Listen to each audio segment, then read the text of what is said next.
the bounty of food, the next day they pretty much show up to that same location again, and they pretty much don't have to search for their food. Now, one of the biggest questions we have here is why don't the fish eat the other fish? We have some big barracudas in here, we have a lot of lobsters, we have some sharks. The way that works is animals don't want to exert the effort in trying to catch something. They would much rather take the easy meal. But if we weren't feeding our fish as heavy as we do, there would come a point in their time where they'll say, all right, I got to eat more, and they'll expending energy to take something down. The problem with that is they don't really get much reward for that extra energy they're putting in. So a lot of these fish, will basically tolerate being slightly underfed or overfed is better. But over time, they'll actually never get really aggressive. And when they spend months and months of not being aggressive, over time they actually become pretty peaceful. A shark or something that would normally attack anybody in the ocean, if you have it in captivity that never has to fight for its food, you can pretty much hand feed it with no problem. That's pretty much what happens in most aquariums. You can see this barracuda on top of the rock. I know it's kind of a glare over there. Let me see if I can get them off. There's 3 small barracudas and there's 1 larger one. These guys are pretty timid, but the problem we have here is they usually have to compete with these faster fish. So sometimes they do end up getting a little aggressive in here, so we tend to let them go when they get a little bit older. But what happens with the barracudas, if you notice he has really dark stripes on him, it's kind of hard to see. The dark pattern, basically, usually they fire up right before they're going to eat something. When they see something they're going to pounce on, what they do is they try to blend in. It's kind of like an excitement color.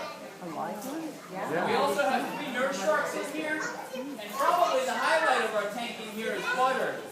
It's a 9.5-pound lobster. I think he's over there on that side. He just molted recently, so he might be closer to 10 pounds. Now, if you notice on top of the wall over here, we have a lot of lobster molting. These are actually what happens when they shed their skin. Kind of like an insect or a snake. Their skin doesn't grow. They got a hard shell protective, and over time, they'll eventually get really tight in there and they won't have room. It's kind of like clothes that aren't too big for you. So what they do is they actually molt. They'll pop out of this little spot right here, and there'll be a soft shell. If you ever ate soft shell crab, that's basically the whole process of soft shell crab. That's just a crab that just recently molted.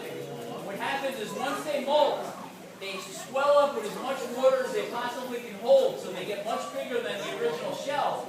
And then the outside will actually harden over about 3 or 4 days. And it'll become just as hard as the shell that they shed. But what that also does, it gives them room inside that shell to grow.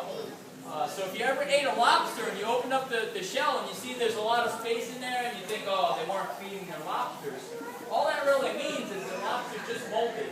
That's why there's a lot of space in there. So you can tell how soon a lobster is going to molt by when you crack open the shell, how much room is in there.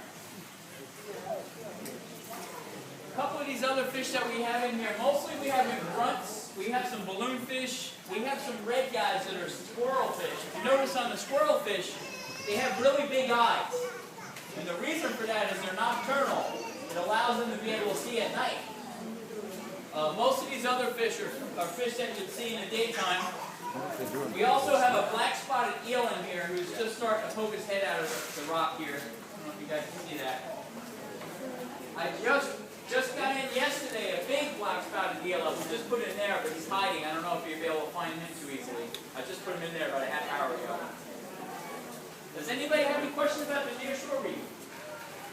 Nope? Alright, thank you very much for visiting. We'll have our shipwreck up and running in the next week or 2.